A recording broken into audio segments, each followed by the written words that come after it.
Hello, hello. Great to see you guys. Hi, how is everybody? Happy Wisdom Soup. I always look forward to these conversations. It's always a chance to expand our minds, to embrace some new ideas.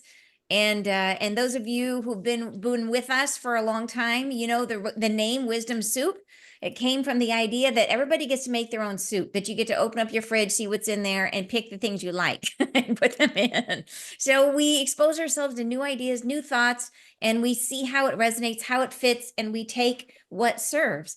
And so it's really the idea of coming in the spirit of openness to learn and grow. And through that process, I know for myself, boy, there was things in the beginning of my career of a spiritual journey, my spiritual career, I should say, of embracing spirit, that I used to think crystals were rocks, you guys. I used to think fairies were not real. All the things that I gradually like, that's not for me. And then slowly I opened and opened and opened and opened. So it's a process. It's a process. And it's a great idea to just continually expose ourselves to new ideas, new thoughts, and see where it leads us and see if it lands and how it feels. So those of you who have been with us for a long time, those of you who are new, welcome. I've been holding these Wisdom Soup gatherings for years now. It started because I was really seeking community. I was looking for other people who are on the same journey. And I started it locally in person. I literally rented a theater locally in my town, and I just hoped people would show up. I put an ad on Meetup, and thank gosh, like 25 people came. Like, yes. And I put myself up as the first guinea pig. I was the first speaker. And then after that, I saw it as an opportunity to really shine a light on other practitioners, to introduce people to other people who were doing awesome work. And so that's part of the reason I invited Sara here today, is because she's one of those people. So Sara is she is a prolific author. If you check out her website, she's got a passel of books on there, and they're on. She's a channel herself. She teaches channeling. And she offers spiritual guidance. So she's got her books broken out in beautiful categories. Part of it is covering the spiritual journey. What is the journey that you take? So she's a wealth of knowledge. And I think as a teacher, like, it's one of the things about being a teacher. My mom was a teacher, and she used to say that it was you really know if you understand something when you turn around and try and teach it. Mhm. That it's one thing to know how to walk. How do you teach someone how to walk, right? It makes you self-aware. It makes you aware of what's happening. So someone who's written a lot of books, to me, that's someone who has thought deeply about these subjects. So I'm very excited to introduce to you guys Sara Wiseman. Thank you so much for joining us, Sara. Thank you so much for having me. I'm just delighted to be here. I've seen your work, especially on YouTube, and I was like, oh yeah, that resonates. I get Awesome. what's going on there. I love it. So I love it. Well, yeah. and as we're chatting, anybody that's got comments or questions or thoughts for Sara, drop them in the chat, and then we'll spend time. I will help to moderate the chat and bring up, and we've got Wendy and Kira here as well, assisting everybody so they can be on it for questions as well. But then just let us know so that we can all be part of the conversation. So, Sara, I am super interested. I know that you went through like an NDE. How much of your opening process, you had an NDE in 2000, is that right? Yeah, that's right. How much of your access to spirit was there before versus after the NDE? Like, how Oh, transformative was your near-death experience? yeah, that's a great question. So, firstly, I grew up in Seattle, and I know you're from this area, and I want to say that's a coincidence, but I don't think that has anything to do with like why we're both channels. I don't think it's like the Seattle Something in touch the or water anything. here. Yeah, the mountains. Something Um, about living without sunlight. I don't Yes, know. yes, we're in our hobbit stage. But um, I would say as a child, I was super sensitive, as probably lots of people here. Like we just were just in this very sensitive, empathic mode. And I think that the process of my growing up was all about repressing that and hiding that and just really like trying to fit into the mainstream. And of course, that just doesn't work, but we just keep trying. Like if I just change myself enough, I can fit in with what I perceive as what is desired or wanted. And so the NDE kind of just, some people have the tunnel of light, or they almost die, and so mine was in a plane, and I've talked about this quite a bit, so I won't go into too much detail, but the plane lost oxygen, and so we had to make an emergency landing. And so I didn't die, or I didn't, maybe even, who knows if I almost died, but the awareness that came in that moment when we didn't know, are we going to live? Are we going to crash? The cabin filled with light. I felt that angels were holding up the plane. I had the experience of my life totally flashing by. And, the person that walked into the plane was not the same person that came out of the plane. And I it's just something shifted, or something cracked open. And I realized that all of these layers of armoring up, or like trying to fit in, they were all gonna have to come off, and let my, freak flag fly, or whatever is, and I was just gonna have to be what I really understood and who I really was. And then, the journey that began, a lot of people that have NDEs are like, it was the most beautiful thing, and life was perfect after that. And life was pretty bad after that.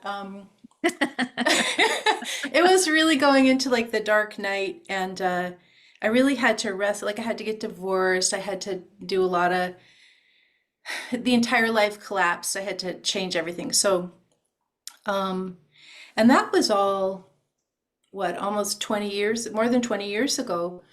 And so,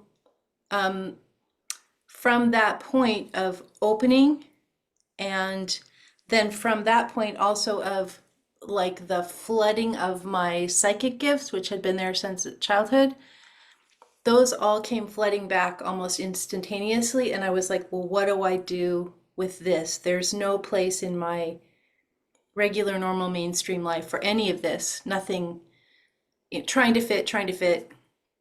And now I just knew nothing was going to fit. So it was this slow kind of remembering everything I'd forgotten.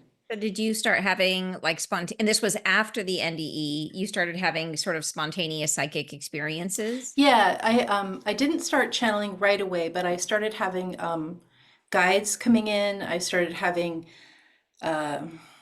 clairvoyant visioning, seeing the future, it just all just started coming in. And so then it was a process for me of, like you were saying, how do you learn something? You begin to teach it. And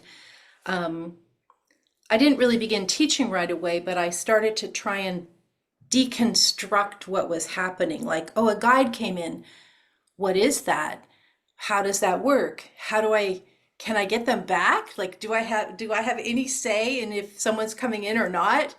And I just started to deconstruct how it all worked from my experience. And that's how I ended up sort of beginning to teach these techniques that I'd come across or figured out for myself. So, and I love that you just say it. So like, oh yeah. And then a guide came in, and then like I talked to a spirit, like those of us, like Yeah. and many of the people in the group here may have clear direct access to their guides, but there may be many who don't. So I would love if you would maybe share, like, how did you know for you the first time it happened that it wasn't just you talking to yourself? When you say a guide came in, what does that mean for the layperson, for a Yes. person who's hasn't had that experience? For the very first experience was truly an actual apparition. That actually happened the first time. So And you saw someone. yeah, like a spirit form, like kind of a hazy, Yeah. fully formed person. Now, that doesn't hardly, I don't even think it's happened really since then. That was like the first, we're going to show you this as real as we can so you'll believe it. And then after that, we're never going to we're never going to reveal that to you again. So that was it was the apparition, or the guide, actually physically walked through a solid door and stood in front of me, and he began to speak. And because I had been like a reporter and a copywriter for so long, I was so in shock and so terrified.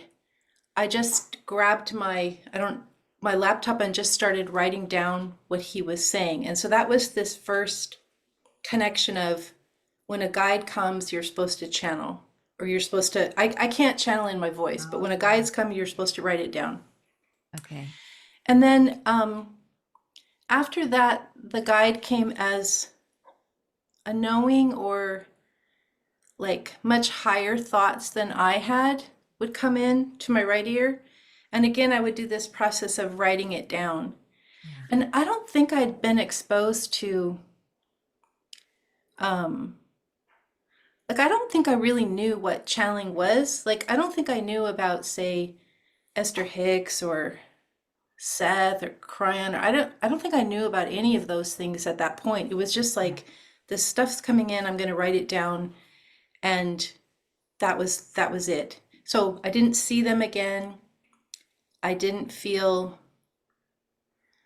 magical angels in the room. None of it was just this stuff was coming in, and it was like I was pressurized, or I had to write it down. Nothing was more Highly important. motivated. Okay. Yeah, Okay. yeah, How funny, by the way, right after I asked that about whether or not it was your own thoughts, Sylvia asked the exact same question in yeah, the same yeah, words, even. She said, how did you yeah, know at first that it was your guy, a guide, and not your own thoughts? yeah. Yeah. Yeah. Yeah, in answer, yeah, that question there is like the thoughts that were coming in were so much higher level than anything I'd even thought. I didn't even know what I was writing down at the beginning. It was like, Yeah. I don't even know what this is, what this means. Yeah. Just sort Yeah. of, yeah, Very cool. And so, and I like that you had that analytical approach of trying to figure it out, which you then became allowed you to then teach it, to become a teacher of it, yeah. which is very cool. So I was curious when I looked at your materials that you teach intuition and you Mhm. talk about, and I would love for you to talk about the difference for people between channeling and intuition, and give us some sense of how you go about teaching intuition. So I love that distinction for you. If you could Yeah, fill us. thank you. Yeah, that's great. So channeling, I think, is just for me. I wish I could channel in my voice. I can't. So for me, I channel. I write it down, and I'm like the tube. I'm just like the tube. It's not very great, elegant. It's just like that's all I am. I just listen like a court reporter, kind of, just sort of like that. I began to then, so when that started to happen, I was sort of out there seeking answers, and I began to run into like psychics and mediums and healers and past life people, and I hadn't ever come across this community before in my life. I was pretty mainstream before. And then this same curiosity of, okay, the psychic is seeing visions. How do they do this? Or the medium is connecting with the departed. How do they do that? Like I knew I could channel, but I didn't really I didn't know what it was for or any of that. So I began to get exposure to these other various people that just, how a lot of you guys know, like, you just kind of meet the right person and they'll open up that they're the little piece, the puzzle piece that is missing.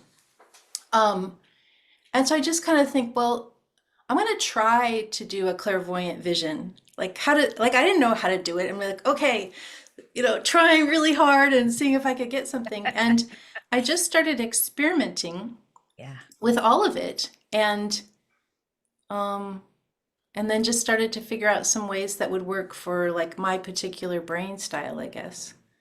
Yeah, I totally relate to that. So does Annie in the comments is saying, follow the breadcrumbs. That's Mm-hmm. Mm-hmm. all of my process has, because I feel like each of us is wired differently, that Mm-hmm. it's like it's hard to get a one size fits all answer, that it is a process of experimentation and learning for yourself. So but you focus on you focus on intuition. By that you mean something other than clairvoyant channeling, right? Yes, it's not channeling. Um, so I began to teach. I started working with some of you guys might know the clairvoyant rose technique, where you use you start to do third eye seeing. I started with that, And and that's then actually, and people I'm sure would love, who here would love to hear the clairvoyant rose technique? Lots of oh, people. sure, So yeah, yes, I know, and I think it's a great technique for people. So if you wouldn't mind, and those of you who know it, then awesome, like add your yeah, good to the, but but I think it might be good for people to hear that technique because I think it's cool. Yeah, I think I probably learned this from Deborah Lynn Katz, who some of you might know. She's a well-known, and we met and we just we kind of have almost the same birthdays. We just hit it off, and so she showed me this really simple thing. So you think of a well, actually, we'll do it right now. Everyone can just close their eyes and um, just think about a rose in your head, like in your mind's eye. Just like imagine it. And then you can just notice like what color the petals are of your rose. And like right now it's just all black and gray. I don't really see anything, but if you asked me like what color are the petals, I'd be like, oh, they're kind of dark red for me. You might have a different color. And then you just kind of examine like, what do the leaves look like? Are they long and skinny, or are there no leaves? Or you just, then you look, are there thorns? And again, I'm not really seeing it. I'm just kind of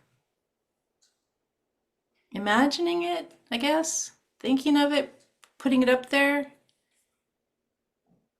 And I just notice the general health and vibrancy of the rose. I just kind of take all that information, the emotion, the feeling of the rose, and I just take all that in. And then we'll just come back to this reality. And so the question that we answered was like this question of like, how am I doing? Like the rose in that particular question was you. My rose was kind of dark red and kind of in a in a dark room. just saying for real how it was. And so you start to work with that as like this symbolic container. And then, so say you were going to ask about a rose for a friend of yours. Your friend's rose might be green and lively and fresh, or your friend's rose might be droopy and, cranky, whatever. And so you start to use this symbol as a way of seeing like what is. So, and then from that simple point, you can go and like look at the rose in relationship to your job, the rose in relationship to another person, the rose in relationship to your health, like all the questions, you just keep looking at this symbolic container. So that's one really simple technique that we might use. But we start to work the muscles of seeing in third eye and seeing the visions.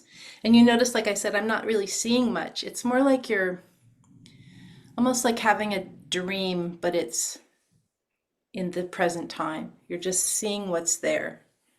Mm-hmm. Mm-hmm. Yeah.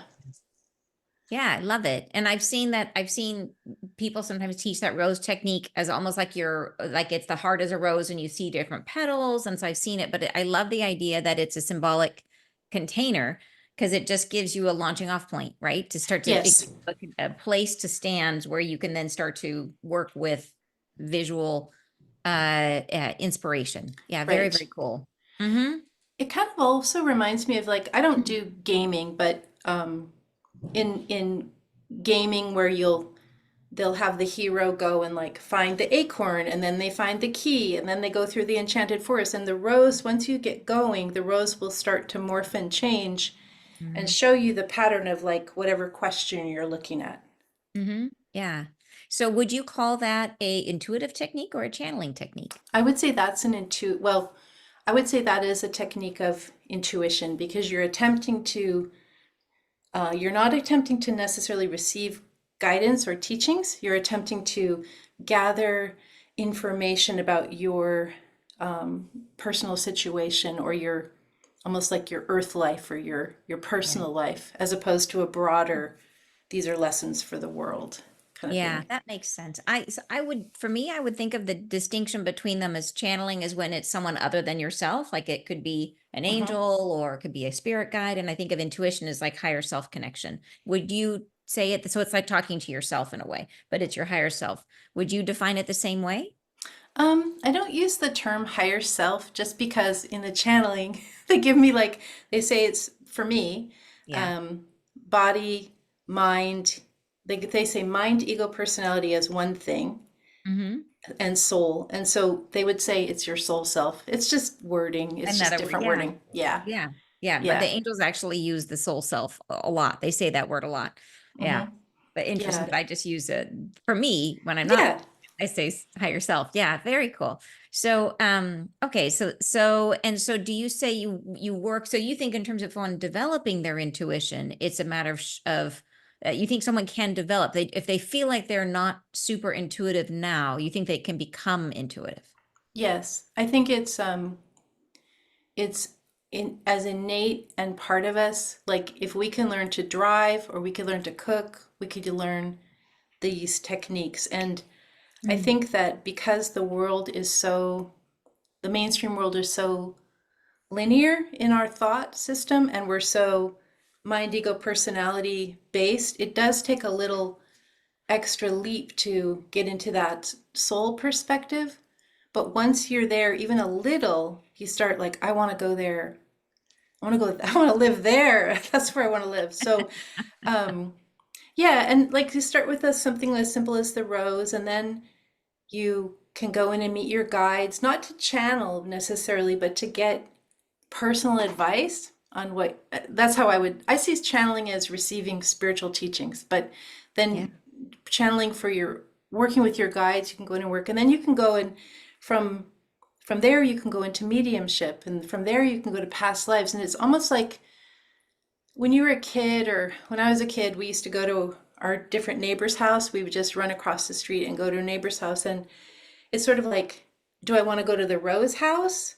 Do I want to go to the guide's house? Do I want to go to the mediumship house? Do I want to go to the past life house? Do I want to go to healing? Like who do I want to visit? And once you know how to get kind of into the neighborhood, it's pretty easy to just go all of the places that you would want to visit, I find. Mhm.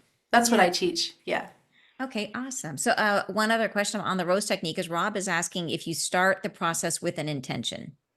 Actually, that's such a good question. You could, but I find that to get people's mind, ego, personality out of the way, I often have people work with blind readings, so we never know the question we're asking Hmm. until we receive the information first. And this gets us out of the idea of, oh, I just made it up, or that's just what I want to hear, that kind of Yeah, idea. yeah, that makes Yeah. sense. So there was an interesting question that popped up a moment ago that was, so what do you think about, do people, so because some people are generally more open to spirit and other people are like not at all interested. Hmm. Some people are so, and some people seem to be naturally very tuned in. They come in, they got all the chakras blaring, they're ready to go. Other people, it's very hard to feel. Do you feel like there's an innate ability associated with it, or do you think it is like, what's this degree of development that's possible, I guess Mm. is what the question was. Well, I think this idea of like the wisdom soup, like everyone brings their ingredient. Yes. I Yeah. think like if we're all psychics, who's going to do like the practical things that psychics cannot do? Like Yeah. we all need to be different skills so that we're all part of supporting the whole. Yeah. Yeah. Yeah. It's interesting. Like, I would agree with you. I think I even see it as that we sometimes don't understand the spiritual nature of other skills. You know what I mean? That, or where somebody may be channeling. So, like for example, my partner Jeff has an incredible green thumb, and when he's out in the garden, he is totally. I know he's like in channel, but it's not the way I channel. It's the way he receives information and the way that he knows what to do. Like he knows that we've got wire worms in the lettuce right now. Right, right, He just sees it. He's like, oh, it's wire worms. I'm like, I don't know. It's just, you know what I mean? I don't know what's going right. on. He just gets it. And he has an innate ability there. And sometimes, and I know people that comes through their body, it comes through their hands where they can create things that so it's like, yeah. So I do think it is that thing where we're all divine, we're all having different skills.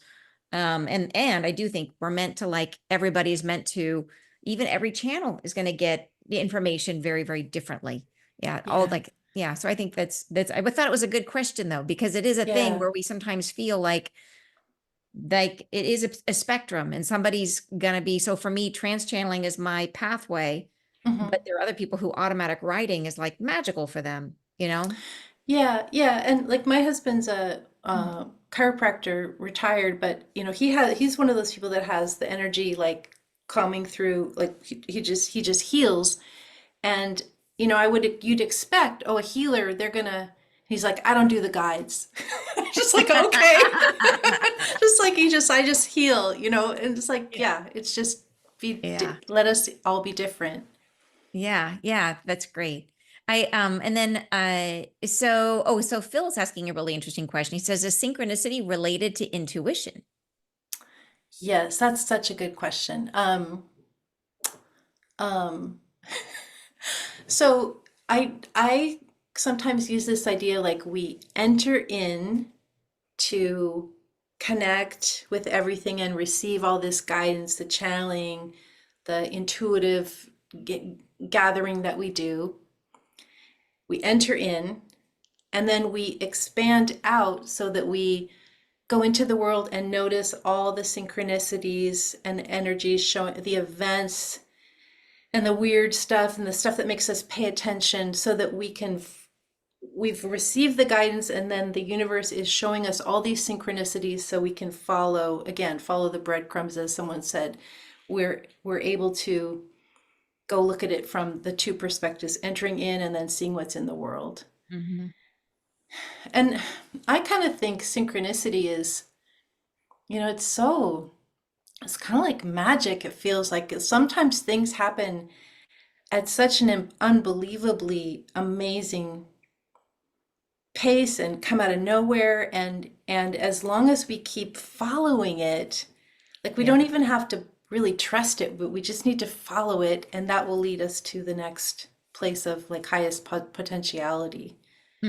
Right. It's Yeah. when things show up, it's like if you start to question the idea of coincidence and you Hmm. start to accept the possibility. Like I notice I of course I love angel numbers. I get them at when I'm starting something or ending something. Every time I leave the house, I notice it's an angel number. Every time I get in the, you know what I mean? Or I'm starting a new thing, it's always, I happen to look and it's always an angel number. So it's like a blessing at the Hmm. start of each Hmm. thing is how I interpret that for me. If I see that, oh, it's here's a blessing, they're happy about, it's just giving me that little bit of angel love to help me on my way wherever I'm going next. And is that coincidence or is it synchronicity? Well, I also think I'm a co-creator. So if I choose to say it's a blessing, it is. It becomes a blessing. Yeah. Well, and I think different personalities, like my personality is um kind of stubborn, rebellious, nobody tells me what to Are you? do, kind of thing. You're Yeah. always, And so, I would have never, you seem yeah, so gentle and kind. behind the off the camera. No, no. So the universe has to work with me like pretty hard to get me to pay attention. And so whereas maybe you might be like a more flowy, you're working with them in an easier way, so it can be more gentle. But I think the universe will, whatever personality we have, they're going to figure out how to do a workaround so they can reach us. Like it doesn't, we can just, That's the we'll just do a truth. workaround until they pay You're right. attention. No, you're so right about that. Is if we really need to hear something or know something, they will come at us until we finally like I know on nights when because I have a hard time remembering my dreams, even though I'm such a dream fan. And on nights when I know I'm meant to remember a dream, I will know I have dreamt that dream like six times. I'll wake Yeah. up and be like, I had this dream like six times last night in various, sometimes it's identical, sometimes it's variations on the same dream. But I know that's one that they want to make sure I remember it. So they would just give it to me again and again and again and again. Yeah. Yeah. Yeah. Yeah. I, Interesting. I, I do notice one thing I notice, and probably the people in this group, like I noticed when I started teaching, it felt like there were fewer people who could do things easily, like do the intuitive skills. And now when I'm teaching, I feel like there's been these massive waves of waking up for everyone. And Mhm. now when I'm teaching, I feel like people just show up and maybe they've never even done it and they start it and they're at the mastery level already. And I'm like, whoa, this is a change. So I think that we are like as some people learn and then they teach to other people. And just as consciousness lifts up, I think all of us are becoming more and more able to work in this way. Yes. Yeah. It's exciting. Definitely an exciting time. Some of the recent messages that I've gotten from the angels is they talked about that we're passing through a belt of charged particles and that they come into our bodies and that it's literally we have this extra energy. And what do we want to do with it? How are Yeah. we going to grow with it? And by the way, Judy was asking what are the angel numbers, and angels got you, or Christy's got you there. That it's all the repeated digits like 1111, 2222, those kind of things. So 1212, any repeated digits. And so you can choose to find synchronicity in that, especially if it happens a lot, if it happens at meaningful moments. I notice, like I said, there's a pattern for me with angel numbers, but it's fun. It's a fun way to ask for a sign, from your guides, from your angels. So there's another great question here for you. That somebody is asking, Cassie is asking if you work with the Akashic records, and then how do you differentiate? Like, so, channeling in general or into intuitive connection, and then within that, when are you connecting to the Akashic records? Mm. Um, so because of the rebellious stubbornness that I mentioned earlier, I kind of don't work with as many of the terms as might be around. So every time I go into the, I just call it entering in that space, work with the guides, like it's all the Akashic records all the time. Mm-hmm. So I can go there specifically and look at like a book or a file or whatever I'm supposed to look at. But in general, um, I don't know how to explain. I just kind of see that as another tool to use. Like Yes. it's all the Akashic records. And it may or may not be in a book form or in a record form. Um, I think that I've noticed the guides tend to present things with as symbols. Mm-hmm. Like say they gave you an apple, and an apple might mean to you teaching, or an Yeah. apple might mean to you like healthy eating, or an apple might mean apple orchards. And then they'll usually provide the image, the symbol with, I call it an embedded emotional meaning. So as you receive the apple, it just floods into you what your own particular meaning is. Yeah. So you might get an image, or they might show you a book that has a bunch of writing, and you're like, I don't know how I could read this, and then it just comes into you. So um, I just think whatever you're looking for, you can enter in and just ask to see it, and usually it's going to be symbolic, metaphoric, Mm-hmm. that kind of way is how I've experienced it. Yeah, that makes, I think that's a good description. I think for those who are not familiar with the Akashic records, is people refer to that as sort of the library of your soul's experience, of every thought, word you've ever heard, said, done in any life you've ever had. Every single moment is contained within what they call the Akashic records. And there's a lot of techniques that are out there to access the using visualizations like what Sarah's talking, like the rose visualization. There's visualization where you can walk into a library, and but my understanding of the Akashic records is it's all actually in here. It's inside our chakras. Yeah, So we yeah. live in our chakras, but you can, it helps to visualize. And is that how you see it too, Sarah?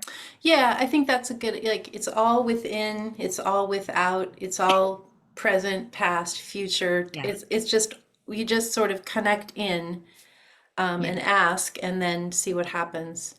Yeah. Yeah. Yeah. Yeah, very interesting that the angels have told us that before this lifetime, or before that very few people actually had access to the Akashic records. And this year, this time, this life, we all do. That we all have full Mm, access. Every life we've ever lived, everything we want to clear, as much healing as we want to do, it's all fair game, which I wow. think is pretty interesting. Yeah. Yeah. Yeah, that's like this idea of, this idea of children coming in and they can remember, and it's Yeah. almost like we're being given this gift as a collective. Suddenly, we can all Yeah. remember. We Yeah. can all Well, remember. especially interesting you saying that now you're seeing people. So are you seeing when you're teaching, are you seeing people come in with unusual gifts or things, doing things in new ways that you haven't seen before? I think I'm seeing a lot of currently, because I work with mostly people like probably 40 and over. So I'm Yeah. not necessarily working with younger people. I'm seeing, to my great delight, many people like 70 and over, like, I don't know what's happened. Like, I don't think 5 years ago they could have accessed this stuff, the same people, and they're just, the shift has opened things up for them. So that's been kind of remarkable because then they're able to go through all of their past trauma or their generational trauma and heal that backwards, which is of course allowing us to heal in this time frame. And then I do notice I don't really necessarily teach younger people, but I do know many Gen Z folk, Yeah. and they're just like live wire of conscious. They just already, they just have it. They don't need me. I can learn from them. They just have it. And so, where do you think, as people are tuning into their intuition, a couple people have asked, is there somewhere, do you believe it comes in into a specific place within the body? I think, well, so interestingly, no, I don't think so. And I actually, not the most recent channeling, the channeling I did before that was kind of all about us being agreed upon formation of particulate, and Hmm. every particulate being absolute consciousness. So it's consciousness that is conscious, right? Like everything is available. So even though I do work with chakras as a fast way of accessing that, I've been working more with this idea of particulate as the body is a loosely arranged field of particulate that agrees to be together, sort of, and it's all consciousness at the smallest and biggest level. That's what they've been giving to me. Um, I forgot the question. Is this no that so this is actually, because I read in one of your things, I was fascinated in one of your books that you said that it was based on a system of spiritual thought based in oneness. Is that what you're talking about? Yeah. Well, I've written, so to my amazement, my first channeling was the 33 lessons, which are a pretty simple, very intensive way of just getting to like who you are. Hmm. And I mean, it's phenomenal. Actually, I still like go through those almost every year. And then they began to talk about heart opening.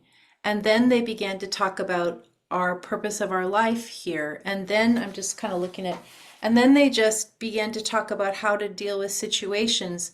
And all of that was sort of, so that was a lot of books. All of that was sort of like, how do we live? How do we Yeah. get through this life? And then more recently, Gabriel, who has been one of my guides from the beginning, came back and started talking about this particulate. And I'm like, I don't know, this is just sort of sciencey for me. Like this might be, I'm just typing away. And it was all about consciousness and particulate at the smallest level, and we're just agreed upon collections of particulate. Yes. And then after that, the star guides came in just this past winter, and all they were talking about is our telepathic emergence, like the emergence of telepathy as the next thing, and it's not very far away. Like, Yes, yes, yes. yeah, Yeah, the angels have been talking about that too. That's a big thing that's happening for us in the shift, is that we will yeah, become like emotionally telepath. Well, we'll feel each other's feelings like way even more than for those of you who are empaths. Like right. even so yeah, so I'd love to hear what you've received about that. Well, they sort of gave me how to do telepathy, um, with humans, with animals, with plants, with weather systems. And Okay, now you have to dish. You can't just leave us hanging there. well, Now you gotta yeah, no, so I took, so I, because I've got some people in my sort of more advanced group that I've been working with for a while, I was like, okay, I'm just gonna go for it. And I said, we're gonna do telepathy this semester. And we worked on what can we use as a bridge of sending a thought from one to the other. And we it became very clear that we could use music as a bridge, which was shocking. Like you could Yes, think a yes. Oh my song. gosh. Okay. Yeah, you could think a song and then attach the thought to it and send Yeah. it, and that was easily received. We could send an emotion. Like it's almost like we pick what we're going to send, a picture of a bear, and then we attach the music to it, and then we send it together. Or we Yeah. could do the same thing with the bear. We could attach the emotion, and that's really surprised me because I thought we were going to have to send like pictures of a bear or um, but what was astonishing is how accurate, not everybody, but there was a level of accuracy in this sort of experiment that really shocked me. I thought we'd be at about 30% accurate, and we were like about 90% accurate. So I'm going to keep working on that. I have not cracked the code, but it's fascinating I'm how to so do it. excited to hear you say about this. So, okay, so I will tell you, I've had a couple experiences just recently. I went to a sound bath. I was on vacation in Mexico. I went to this gorgeous cenote and they were doing a sound bath. And in the sound bath, and if you, those of you who've never been to a cenote, they're like, it's like an underground limestone, almost like imagine that they're like all the ground, all the earth there is made out of limestone, which is really porous. And so as the water table kind of pours through, it erodes out like areas, caves. Sometimes they're literally underground. Some of them are open to above. This one was open to above, but it's like 100 feet down. You're in this like, and there's like this crystal clear pool of water. And this one had a space next to it where there was like a deck and we could lay there and that she could do her bowls. And we were anyways, while I'm so magical environment, right, surrounded by this beauty and down there, and as she's playing with the bowls, I had this out of body oneness experience with everything, and it was connected by the tone of the bowls. The Mhm, tone was the thing that carried the information of connect. It was I was mhm. so aware of it. I've never heard anybody else say it, so now I'm like all excited. So how did you use music when you were practicing it? What did you do? We did some things where we just like, so again, we're using blind reading so nobody can like cheat, I guess. I don't know. Yeah, Or yeah. no, so we can't get in the way of ourselves. So sometimes we do like, okay, I would say, okay, guys, go into meditation. And like I had previously picked like say a jazz song, a Beethoven song, a sound healing tone, but they Yeah, didn't know. And yeah. then I'd be like, okay, number one, what did you get? And they're like, I got something very smooth and I got a sultry, you know, uh, lounge, and people would get pictures like this. I'm like, okay. And then we do the Beethoven and people would get like, they might go historically back to his time, or they might get this sort of, so that was one way we did it. The other way we did it was, again, attaching like whatever they wanted to send to, Yeah. so we would just do that. I think we weren't playing music really. We were just thinking about the music. You just had it in your head Yeah. and then attach. And so how did you attach? So you would kind of hum the song in your head and We just like mentally, okay, I want to send a bear and I'm going to use Beethoven. okay. Holding it there, concentrate, what does the other person get? Okay. Um, Trying to think what else we did. We tried color, wasn't as good. Um, Emotions tended to get a little muddy. Okay. Um, and then With also like here I'm kind of in Portland area now, and it's like there's a sound healing, like it's a sound healing very active here, probably in other cities too.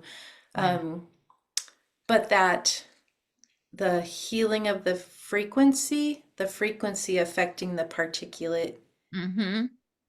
and getting the particulate organized in a certain way or Yeah. resonating in a certain way.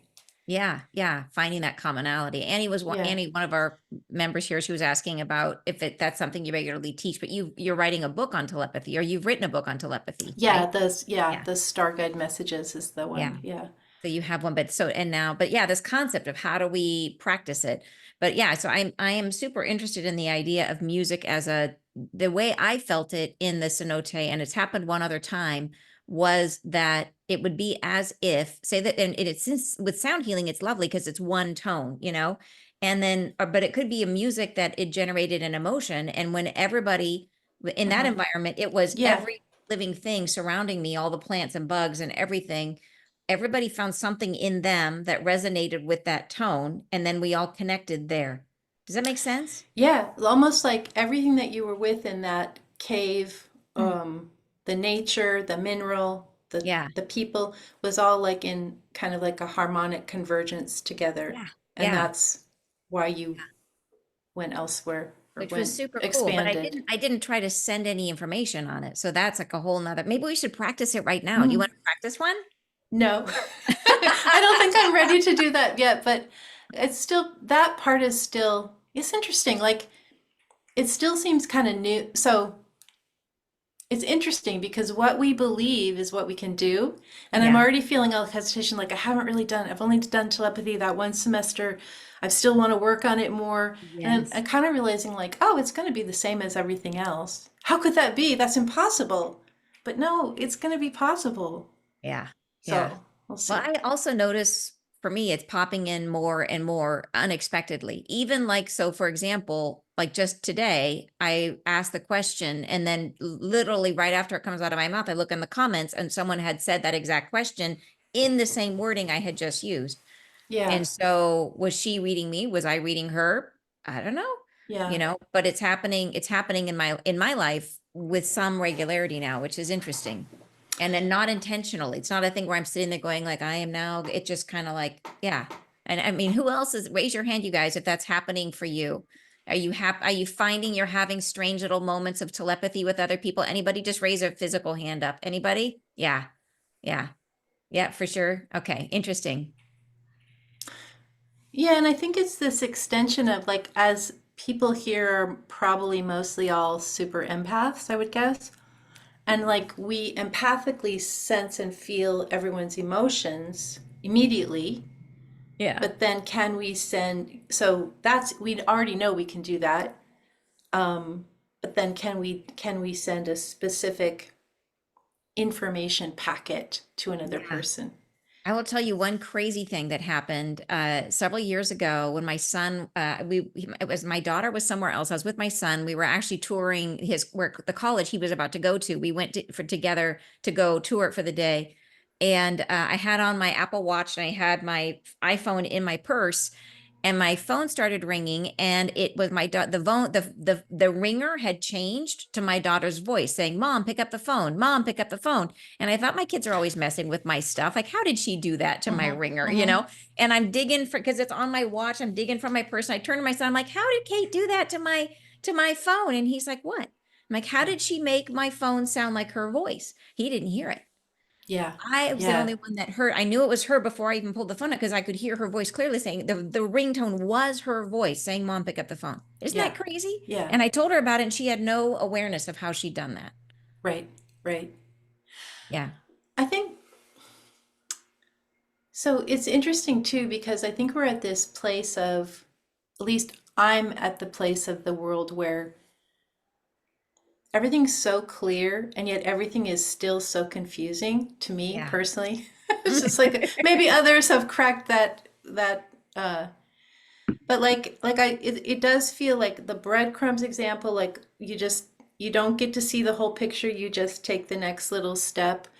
And then like right now the world is in a state of a lot of confusion and at least in the mainstream, and so um I think it's okay to be like in the dark or confused for a long period of time. Like I think that is part of the process. And then it's like we're in the dark, and then we see that little tiny glimmer of light, and all we have to do is go toward it. But I think like I sometimes I think I should be able to figure out my life better because I have these supposed, I have these gifts. It's like, no. Um, like I don't think we should be hard on ourselves if we don't feel like we can access our gifts yet, or we don't know how it works, or we're confused. Like that's all fine. That it just all will flow and unfold as it's supposed to. Hmm. Yeah. Yeah. Yeah. I would Yeah. absolutely agree with you. Yeah. Yeah. Well, so where would you say, given where you are now, that you've been on your journey for a long time and you've been thinking deeply about these thoughts for a long time and written books about a lot of things for a long time, where is your bleeding edge? Where are you growing right now? Oh, I haven't heard that term before. That's good. I think for me, I feel like I'm becoming very patient, compassionate, and also not moving with any, not attaching to like drama free, not attaching to the the drama, just kind of like witnessing it, not Mm-hmm. attaching to it, trusting there are deeper forces at work, and kind of letting things unfold and following the unfolding in a way that's much like not trying to control stuff, not even believing that I can control anything. It's like, here we go. Here's this lifetime. What a fascinating time to be on the planet. Just following, what I'm supposed to do. I do feel pretty committed to my work and um, teaching what I know for as long as I'm supposed to do that. Like I think I'm meant like different people are contributing different pieces to our collective consciousness. So I Yeah. think my piece is just to kind of teach people tools and things, and but it's just like patience, compassion, staying, not going all the ups and downs, just kind of like this is all guided. We're all doing this together. That's kind of where I'm at. Do you feel like in your own connection, do you feel like there's still the thrill of discovery, or do you feel like at this point do you feel like you ever take it for granted? No, I don't feel the thrill of discovery at all. I feel like it's a job. Like, okay, sit in the chair. How long will I I love your be here? honesty. That's Just great. like I don't know. It's like it's energy intensive. It takes a lot of focus. Yeah. Um, and for me, the channeling doesn't come all the time. It comes in like it comes in a book, and then I'll have a break for a little while. And then I'll feel this building up of like, it's coming again. And I'm like, okay, there's going to be more chair time, It's like, but I feel really compelled that that's my responsibility to take what comes in. Mm-hmm. Yeah. Yeah. I think for me, the thrill of discovery is when I really love working with students, and so like when somebody gets how to do it, I just find that so exciting. It's just like, Yeah. I knew you could do it. It's really fun that way. That's the Yeah. joy. That's the joy Yeah. in helping others figure Yeah. these out or learn these things. Yeah. It sounds like you're really adept at creating or describing or teaching tools specifically. Would you agree? Is that Yeah, really? I think so. Yeah. Really simple tools that kind of take away. Um, I think like in the 70s, there was a lot of really good information, but it was a little clunky, and we Mhm. can go a lot faster than some of those older systems. Like we don't have to follow many rules. We just enter in and receive. We don't have to do a lot of process to get there or have any particular belief systems. We can just do it. That's kind of Yeah. what I think. Yeah. So, what role do you think in the new reality as we're going through this great shift in consciousness? What role do you think our spiritual gifts will have as we move into being the new human, the new earth, all of these things? I really think um, that we are moving into telepathy as the norm, communication with plants and animals as the norm. I think we're going to look back and be like, how did we think that we didn't communicate with plants and animals? Like, how did we even believe that in the past? Mm-hmm. Um, I don't have any feeling or fear about like AI. I don't think that's where the direction uh, is of any concern. Um,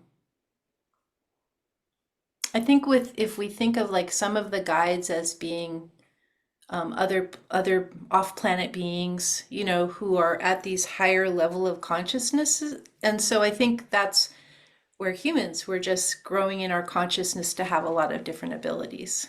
Yes. Yeah. And so that's an interesting thought about our guides being from many, and I'm sure people in this group, some people may have the question of like everybody always wants to know who their guides are. So what are the types of guides that you have had experience with that you are aware Mm. of? Yeah, I had the first guides were sort of like possibly Mennonite or Quaker ladies. They were very strict, like school marms, kind of like they're like, we're gonna channel and you're gonna take it down. And then just like, but see, that's my personality. Like if they didn't do that, I'd be like, no, thank you. I'm not gonna do it. Um, so those two, and then Gabriel came very early on. And then I had some probably Pleiadians. I've had a couple and then a larger group. I'm not sure Pleiadian, but tall, light, off-planety beings. And then I had Merlin for many years, and that's actually where I learned all of these tools, like how do I do mediumship? And then Merlin would be like, here's how. And then let's see. Um, and then I had Gabriel again, and then I had the star beings who are the most recent, and they're definitely extraterrestrial, and they felt they're very benevolent, but they felt of all of them the most difficult to understand and almost like not lost in translation, but it felt different. It was a different type of energy. And it was kind of like, okay, this is a little different. Yeah. I think that's who I've had. I might be missing some. But I think Gabriel and Merlin and the light beings are the ones that sort of consistently are there most of the time, Very cool. depending. Yeah. So, and I want to ask this question for everybody who is curious, because you mentioned talking, you communicate with lots of different types of being. How do you discern a friendly versus an unfriendly for in terms of connecting to it's like a being who maybe not have your highest and best? What is your method for Yeah. ensuring you're connecting to the light? So, I actually have not had almost, so I don't want to say this is the case for everyone, but I really haven't had encounters with beings who were not very benevolent. Yeah. And I think because I have like a very strong, I call it the earth guide. I always make sure I have my earth guide who's like he was the one that came through the door initially, and he's Oh, yeah. like always been with me. I just let him sort of act. I just always have him come in, and then he's like the bouncer for any other, like, no, yes, no, go away, she's busy. Just but I just always have whenever I'm doing this work, I always have a guide. Yeah. So Yeah. so they kind of run the show as to what's allowed and what's not. But I Beautiful. haven't had that. I haven't had that problem with tricky guides. So maybe Good. with tricky humans, possibly, but that's a different story. So, yeah, yeah. Yeah. Fantastic. Well, is there anything else that you would like to leave us with, Sarah? How can people find you? How can people work with Mm, you? What sort of work? yeah, yeah. So They can find me at sarawiseman.com, and also I'm on YouTube. I don't do channeling and voice, but I read channeling every week, and I have a monthly forecast on YouTube. And it's just Sara Wiseman 33, I think. And I teach every semester, so we just started spring, but we'll be signing up for summer pretty soon. So if anyone wants to be in the program, that would be awesome. great. Yeah. Fantastic. So those of you who are part of our Soul Society, which is our membership over on Mighty Networks, those of you that are there, Sarah's going to join us now as an after party. So if you would like to be, if you are not yet part of that and you'd like to join, it is not too late. We can get a link in the comments. If you are, make sure you come on over because that's where we're headed next. You guys, thank you so much for being part of Wisdom Soup. Thank I you. really appreciate you being here. Thank you so much, Sarah, for an awesome conversation. It's Super, super fun to talk to you. my And pleasure. Thank you. awesome. Awesome. I hope you guys will look her up. And I will see you guys next Wisdom Soup, always on the second Thursday of the month. So we'll see you next month for our next Wisdom Soup. Thanks, you guys. Bye-bye.